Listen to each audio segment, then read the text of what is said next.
Fábio Piperno, como é que você vê essa manifestação e analisa essa manifestação do ministro da Fazenda, Fernando Haddad, e principalmente a maneira como o governo federal vai conduzir a partir de agora a situação depois de fake news, depois do temor das pessoas de uma fiscalização e uma cobrança de taxa, da Receita Federal ou do Leão morderem cada vez mais? Fala pra gente.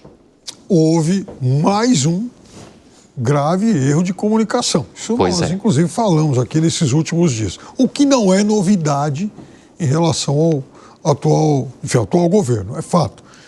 Ele não consegue nem destacar o que ele faz de bom. Imagina uma medida em que... Aliás, uma medida que, assim, do ponto de vista técnico, ela é importante, até porque agora, né, ela vai ser enviada ao Congresso de uma outra forma e tal, mas ela então... E ela ampliaria, né, a posicionamento da faixa de fiscalização. Foi o que o Segré contou pra gente aqui todos os dias. Ou seja, o crime organizado... Deveria ter sido anunciado como algo positivo e não deixar abrir esse espaço para o que aconteceu, né? Claramente abriu o flanco para os críticos, para os oportunistas e para os criminosos. Com certeza. Em relação aos críticos, eles têm todo o direito aí de criticar e tal, assunto resolvido.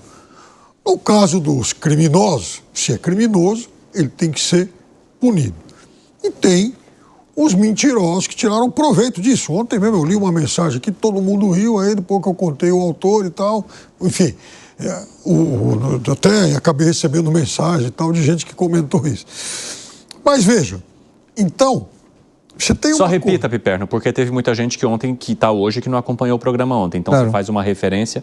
Ao presidente Bolsonaro. Eu li, ele faz um comentário dando margem que se imaginasse que poderia, então, isso poderia gerar uma cobrança adicional de impostos e tal, e citou uma série de profissões modestas e que, obviamente, não serão taxadas, como não tem taxação nenhuma. Então, teve deputado oportunista que deixou no ar essa dúvida.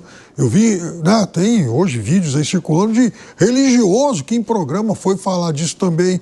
Aí parece que teve religioso que se arrependeu do que o outro fez, porque ao se lançar dúvida em relação ao Pix, isso pode, inclusive, afetar a receita de algumas religiões, porque tem gente que contribui, que dá o seu dízimo aí via Pix. Até porque os bancos começaram a informar uma movimentação menor de Pix no começo do ano depois dessa informação. Ou seja, todo mundo ficou com medo. O que a pessoa faz? Bom, estou na dúvida, não sei se isso vai acontecer ou não, mas pelo menos eu não vou fazer. O primeiro ato é suspender a transferência via Pix. Aí depois ela vai ver se o negócio vai se encaminhar ou que é verdade ou não, né? Perfeito. Então mexeu com toda uma cadeia, ou seja, abriu espaço para críticos, abriu o flanco aí para oportunistas e também deu agora e acabou permitindo a ação de criminosos.